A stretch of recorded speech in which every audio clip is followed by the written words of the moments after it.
جب زندگی میں کوئی بھی مشکل پیش آئے، کوئی بھی ایسا واقعہ پیش آئے جو ہمیں اپسٹ کرے، جو ہماری مرضی کے خلاف ہو، جو ہماری خواہش کے خلاف ہو، تو سوچنا چاہیے کہ یہ میرے لیے ایک امتحان آ گیا ہے، کیونکہ اللہ تعالیٰ نے یہ زندگی بنائی ہے امتحان کے لیے.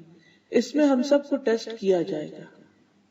اس کے بغیر کوئی بھی یہاں سے نکل ہی نہیں سکتا اس دنیا سے. تو ٹیسٹ تو ہونا ہے.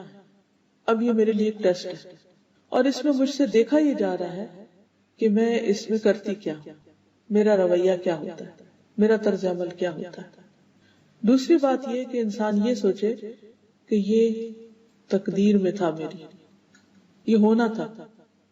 اب مثلا روڈ پہ جاتے ہوئے سموتھ جا رہی ہے گاڑی، اور بعض اوقات آپ پورے بچا کے نکل رہے ہیں، اتنے میں کوئی اور آ کے آپ کو ٹکر مار دیتا، اور وہ بھی کوئی خوشی سے نہیں مارتا. اس سے بھی ہو جاتی ہے مسٹیک. کیوں ہوئی؟ کوئی کنفیوژن ہو گئی، اس کو اس کا اندازہ کوئی غلط ہو گیا، یا وہ سو گیا، کوئی بھی وجہ ہو سکتی. اب ایک حادثہ تھا، پیش آ گیا. اب اگر یہ حادثہ پیش آ گیا ہے، اب کیا جائے؟ تو سب سے پہلا خیال یہ آنا چاہیے کہ یہ اللہ کی مرضی سے ہوا ہے. اللہ جو چاہتا ہے وہ ہوتا ہے، اور جو نہیں چاہتا وہ نہیں ہوتا. قرآن مجید میں آتا ہے وَمَا تَشَاءُونَ إِلَّا أَن يَشَاءَ اللَّهُ رَبُّ الْعَالَمِينَ، اور تم چاہ نہیں سکتے مگر وہی کچھ جو اللہ رب العالمین چاہے. یعنی ایک بندے کی چاہت ہوتی ہے اور ایک رب کی چاہت ہوتی ہے، اور ہوتا وہ ہے جو رب کی چاہت ہوتی ہے. وہ کیوں ہوتی؟ اس لیے کہ وہ رب ہے. اگر اس کی مرضی نہ چلے اور ہماری چلے تو پھر کیا ہوگا؟ پھر تو ترتیب ہی بدل جائے گی. تو اس لیے ہونا تو وہ ہے جو وہ چاہے گا. اب بعض اوقات اس کی چاہت ہمیں بڑی پسند آ جاتی ہے، ہماری بھی وہی چاہت ہوتی، لیکن بعض اوقات وہ ہماری چاہت نہیں ہوتی. ایک کانفلکٹ آ جاتا ہے. ہم کچھ اور چاہتے ہیں، اللہ تعالیٰ کچھ اور چاہتا ہے، اور وہ ہوا جو اللہ نے چاہا، اور وہ ہمارے لیے بہت بڑی مشکل ہو گئی. مثلا ہم نہیں چاہتے کہ ہمارا کوئی عزیز، قریبی، پیارا ہم سے جدا ہو، فوت ہو کر، یا کسی بھی اور وجہ سے، لیکن اس کو ہونا ہے. اللہ کی چاہت یہ کہ وہ ہو جائے، اور وہ ہو جاتا ہے. اب جیسے یوسف علیہ السلام حضرت یعقوب سے جدا ہو گئے، حالانکہ ان کو آپس میں بہت زیادہ محبت تھی. باپ کو بھی بیٹے سے محبت تھی، بیٹے کو بھی باپ سے محبت تھی. اب بظاہر تو یہ بڑا ہی مشکل فیصلہ ہے، بڑی ہی تکلیف دہ صورتحال ہے، لیکن اب کیا کیا جائے؟ اب یہ تو اللہ کا حکم تھا. اب جو کچھ بھی ہوتا ہے، جیسے ابھی سورۃ القیامہ میں آپ سن رہے تھے کلا بل تحبون العاجلہ وتذرون الآخرہ، تم جلدی ملنے والی چیز سے محبت کرتے ہو اور جو بعد میں آنے والی ہے اس کو چھوڑ دیتے ہو. ایک تو اس کا معنی ہے کہ جلدی سے مراد دنیا، اور آخرت سے مراد آخرت، ہیئر آفٹر. اور ایک اس سے مراد یہ ہے کہ جو چیز آج ملنے والی ہے ہم اس کو پریفر کرتے ہیں، ادھار کی بجائے نقد چاہتے ہیں.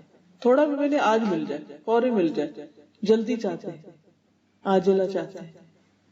اور اللہ تعالیٰ بڑی چیز دینا چاہتا ہے اور بعد میں دینا چاہتا ہے. اب سوچئے یوسف علیہ السلام کے کیس میں کہ اگر وہ اپنے والدین کے گھر رہتے اور بھائیوں کی یہ چپلیں ساری زندگی چلتی رہتی، تو وہ محبت کے ایلیمنٹ کو تو تسکین ملتی رہتی کہ باپ بیٹا ایک دوسرے کو دیکھ رہے ہیں، قریب ہے، تسلی ہے، تسکین ہے، روز کے معاملے ڈسکس ہو رہے ہیں، آج بھائی نے یہ کر دیا، آج اس نے یہ کر دیا، تو وہ ایک دوسرے کی شکایت کر کے سین چلتا رہتا ہے. لیکن اینڈ آف دا ڈے اس سے حاصل کیا ہو؟ حاصل کیا ہوتا؟ ذرا سوچیے. اگر وہ اسی سچویشن میں رہتے تو کیا حاصل ہوتا؟ کچھ بھی نہیں، وہی تو وہی رہتے. اللہ سبحانہ وتعالیٰ ان کو اس سچویشن سے نکال لے گیا. وہ میتھڈ بڑا تکلیف دہ تھا کہ بھائیوں نے کنویں میں پھینکا، ہارٹ بریکنگ ہے، لیکن اس میں بھی ایک خیر ہے، کیونکہ اس کے علاوہ کوئی اور چارہ نہیں تھا. اگر وہ اس میں نہیں پھینک دے تو وہ دوبارہ مل جاتے، وہ خود ہی گھر آ جاتے. تو وہاں ڈالا گیا کہ جہاں سے نہ وہ خود آ سکتے تھے، نہ باپ جا کے ڈھونڈ سکتے تھے، نہ کسی کو بھیج کے منگوا سکتے تھے. تو چونکہ ڈپارٹ کرنا ہی تھا، جدا کرنا ہی تھا، اس لیے ایسے طریقے پر کہ انسان کے بس سے باہر نکل جائے معاملہ.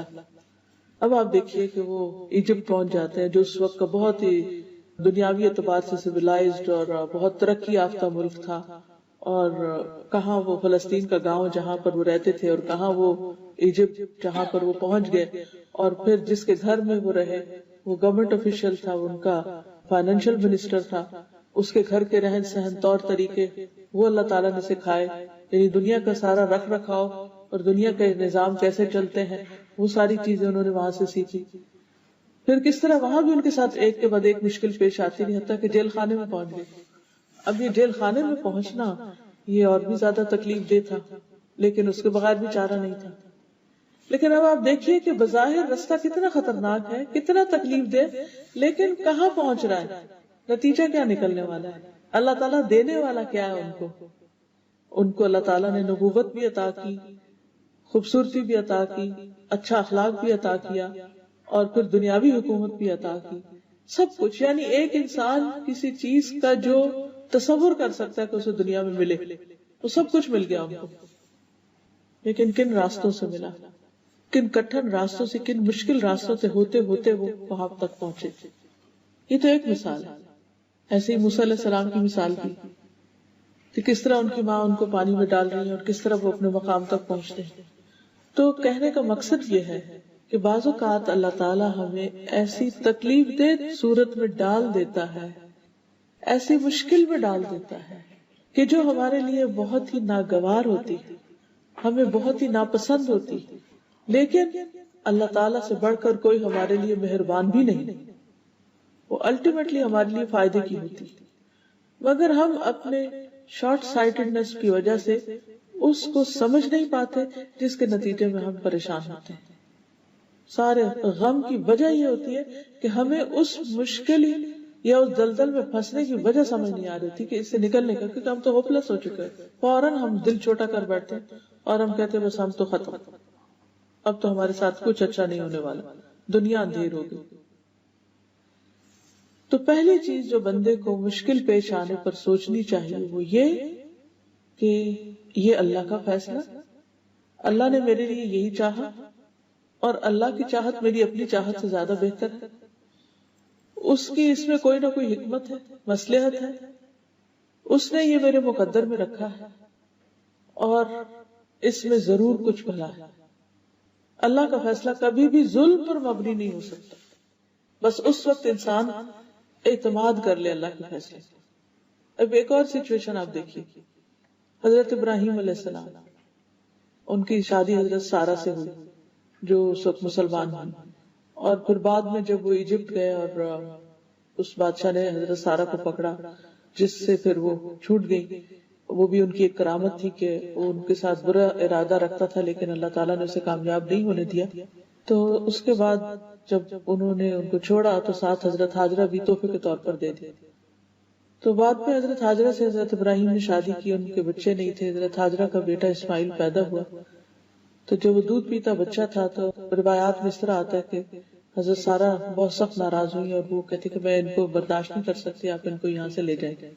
اللہ سبحانہ وتعالیٰ کے حکم سے حضرت ابراہیم حضرت ہاجرہ کو لے کر مکہ میں آ گئے، اور وہاں پر ان کو لابس آیا جہاں ان کے پاس ایک چھاگل پانی کے سوا کچھ نہیں تھا، اور وہ بھی ایک دن ختم ہو گیا، اور دودھ پیتا بچہ تھا۔ اور وہ جب چھوڑ کے جا رہے تھے تو پوچھا کہ کیوں چھوڑ کے جا رہے ہیں، تو کوئی بھی نہیں، کہنے لگے کیا اللہ کے حکم سے؟ کہا اللہ کے حکم سے۔ اور دوسری طرف حضرت سارہ جو تھی وہ فلسطین میں حضرت ابراہیم کے پاس ہی تھی۔ اب آپ دیکھیے کہ حضرت ہاجرہ کی بہت بڑی قربانی، حضرت سارہ کی نسل سے بھی ایک امت پیدا ہوتی ہے اور حضرت ہاجرہ کی نسل سے بھی ایک امت پیدا ہوتی ہے۔ حضرت ہاجرہ کی اولاد میں سے ہیں حضور صلی اللہ علیہ وسلم، اور حضرت سارہ کی اولاد میں سے بنی اسرائیل۔ یعنی اگر انسان پیچھے تک جائے تو جس کی قربانی بڑی، جس کی آزمائش بڑی، جس کا صبر بڑا، اس کا انعام بھی بڑا۔ اللہ تعالیٰ قرآن مجید میں وعدہ کرتے کہ انما یوفی الصابرون اجرہم بغیر حساب، بغیر حساب، صبر کرنے والوں کو ان کا اجر بے حساب، انلمیٹڈ ملتا ہے۔ بعض اوقات دو لوگ بہت نیک ہوتے ہیں لیکن انسان ہونے کے ناطے ان کی آپس میں نہیں بنتی، ایک دوسرے کے اوپر کسی نہ کسی طرح غالب آ جاتا ہے، اس کا ہاتھ بھاری ہو جاتا ہے۔ یہ بھی تو ہو سکتا تھا نا کہ حضرت ابراہیم حضرت سارہ کو چھوڑ کے آ جاتے، لیکن کبھی ایسا بھی ہوتا ہے کہ زندگی میں ہمیں یوں لگ رہا ہوتا ہے کہ جیسے ہمیں پیچھے کر دیا گیا ہو، ہمیں اگنور کر دیا گیا، ہمارا حق مار لیا گیا.